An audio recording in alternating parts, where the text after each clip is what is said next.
Russian researchers in the late 1940s kept 5 people awake for 15 days using an experimental gas-based stimulant. They were kept in a sealed environment to carefully monitor their oxygen intake, so the gas didn't kill them, since it was toxic in high concentrations. This was before closed-circuit cameras, so they had only microphones and 5-inch thick glass porthole-sized windows into the chamber to monitor them. The chamber was stocked with books and cots to sleep on, but no bedding, as well as running water, a toilet, and enough dried food to last all 5 for over a month. The test subjects were political prisoners, deemed enemies of the state during World War II. Everything was fine for the first 5 days. The subjects hardly complained, having been promised, falsely, that they would be freed if they submitted to the test and did not sleep for 30 days. Their conversations and activities were monitored, and it was noted that they continued to talk about increasingly traumatic incidents in their past. The general tone of their conversations took on a darker aspect after the 4-day mark. After 5 days, they started to complain about the circumstances and events that lead them to where they were, and started to demonstrate severe paranoia. They stopped talking to each other and began alternately whispering into the microphones and one-way mirrored portholes. Oddly, they all seemed to think they could win the trust of the experimenters by turning over their comrades, the other subjects in captivity with them. At first, the researchers suspected this was an effect of the gas itself. After 9 days, the first of them started screaming. He ran the length of the chamber repeatedly, yelling at the top of his lungs for 3 hours straight, at which point he continued attempting to scream, but was only able to produce occasional squeaks. The researchers postulated that he had physically torn his vocal cords. The most surprising thing about this behavior was how the other captives reacted to it. Or rather, didn't react to it. They continued whispering into the microphones until the second of the captives started to scream. The 2 non-screaming captives took the books apart, smeared page after page with their own feces, and pasted them calmly over the glass portholes. The screaming promptly stopped. So did the whispering into the microphones. After 3 more days passed, the researchers checked the microphones hourly to make sure they were working, since they thought it impossible that no sound could be occurring with 5 people inside.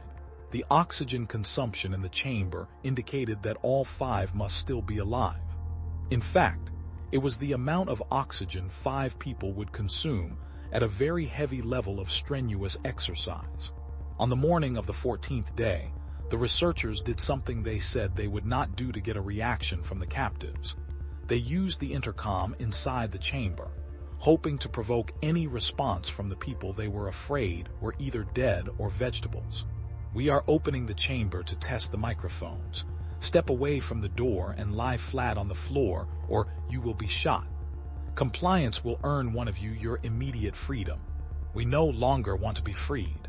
Debate broke out among the researchers and the military forces funding the research.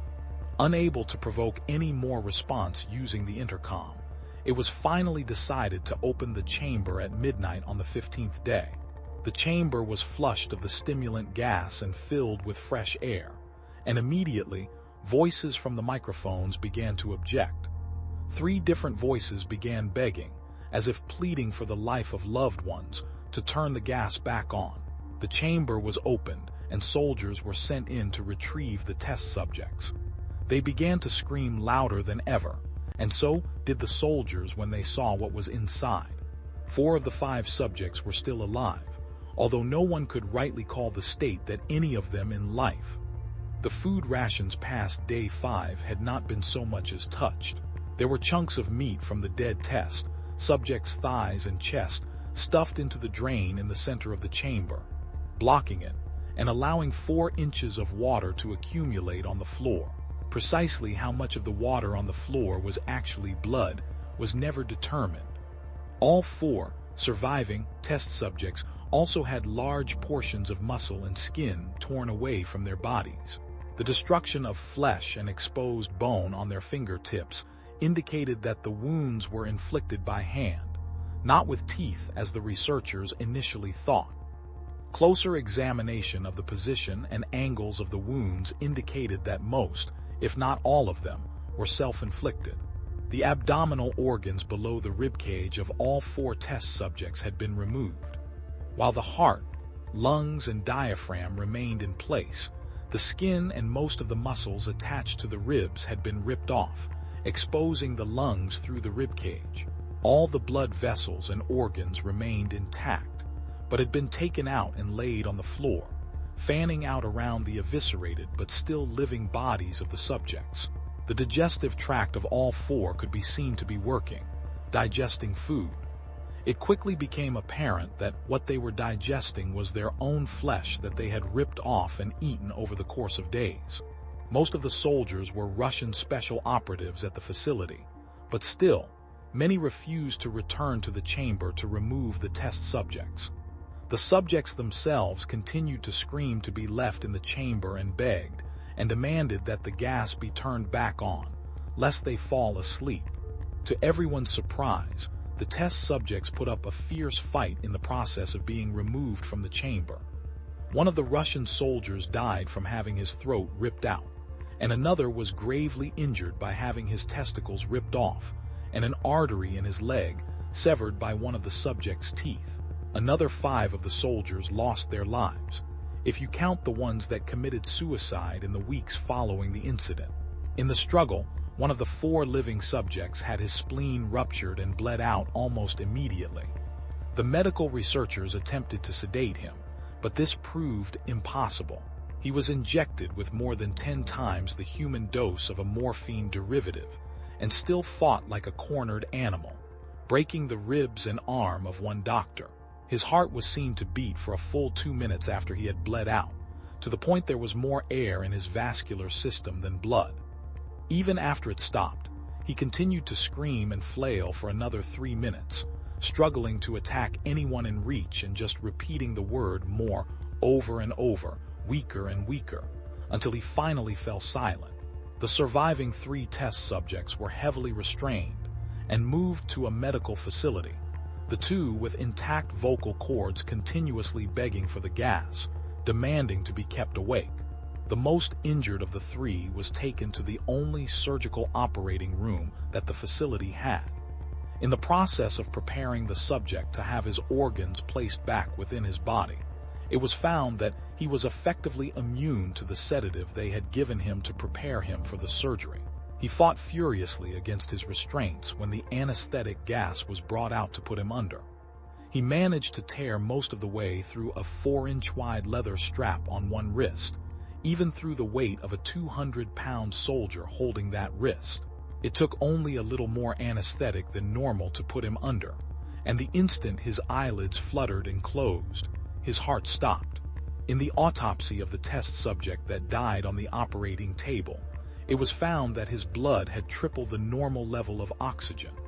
The muscles that were still attached to his skeleton were badly torn, and he had broken 9 bones in his struggle to not be subdued. Most of them were from the force his own muscles had exerted on them.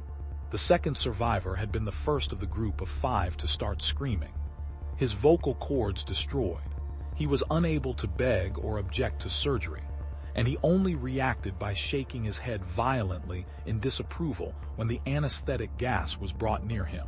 He shook his head yes when someone suggested, reluctantly, that they should try the surgery without anesthetic, and did not react for the entire 6-hour procedure of replacing his abdominal organs and attempting to cover them with what remained of his skin. The surgeon presiding stated repeatedly that it should not be medically possible for the patient to still be alive. One terrified nurse assisting the surgery stated that she had seen the patient's mouth curl into a smile several times whenever his eyes met hers. When the surgery ended, the subject looked at the surgeon and began to wheeze loudly, attempting to talk while struggling. Assuming this must be something of drastic importance, the surgeon had a pen and pad fetched so the patient could write his message. It was simple: keep cutting. The other 2 test subjects were given the same surgery, both without anesthetic as well, although they had to be injected with a paralytic for the duration of the operation. The surgeon found it impossible to perform the operation, while the patients laughed continuously. Once paralyzed, the subjects could only follow the attending researchers with their eyes. The paralytic cleared their system in an abnormally short period of time, and they were soon trying to escape their bonds. The moment they could speak, they were again asking for the stimulant gas. I must remain awake. All 3 subjects' restraints were reinforced, and they were placed back into the chamber, awaiting determination as to what should be done with them. The researchers, facing the wrath of their military benefactors for having failed the stated goals of their project, considered euthanizing the surviving subjects. The commanding officer, an ex-KGB, instead saw potential and wanted to see what would happen if they were put back on the gas. The researchers strongly objected, but were overruled. In preparation for being sealed in the chamber again, the subjects were connected to an EEG monitor and had their restraints padded for long-term confinement. To everyone's surprise, all 3 stopped struggling the moment it was let slip that they were going back on the gas. It was obvious that, at this point, all 3 were putting up a great struggle to stay awake. One of the subjects that could speak was humming loudly and continuously. The mute subject was straining his legs against the leather bonds with all his might, first left, then right, then left again for something to focus on. The remaining subject was holding his head off his pillow and blinking rapidly. Having been the first to be wired to the EEG machine, most of the researchers were monitoring his brain waves in surprise. They were normal most of the time, but sometimes flatlined inexplicably. It looked as if he were repeatedly suffering brain death before returning to normal. As they focused on paper scrolling out of the brainwave monitor, only one nurse saw the man's eyes slip shut at the same moment his head hit the pillow. His brainwaves immediately changed to that of deep sleep, then flatlined for the last time as his heart simultaneously stopped. The only remaining subject that could speak started screaming to be sealed in now. His brainwaves showed the same flat lines as the one who had just died from falling asleep.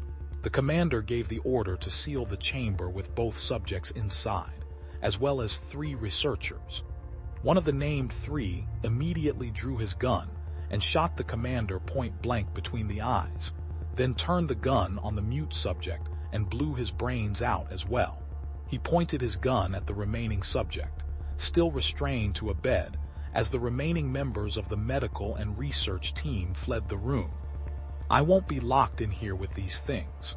"Not with you," he screamed at the man strapped to the table. "What are you?" he demanded. "I must know." "Full." The subject smiled. "Have you forgotten so easily?" the subject asked. "We are you. We are the madness that lurks within you all, begging to be free at every moment in your deepest animal mind. We are what you hide from in your beds every night. We are what you sedate into silence and paralysis when you go to the nocturnal haven where we cannot tread." The researcher paused, then aimed at the subject's heart and fired. The EEG flatlined as the subject weakly choked out, "So, nearly free."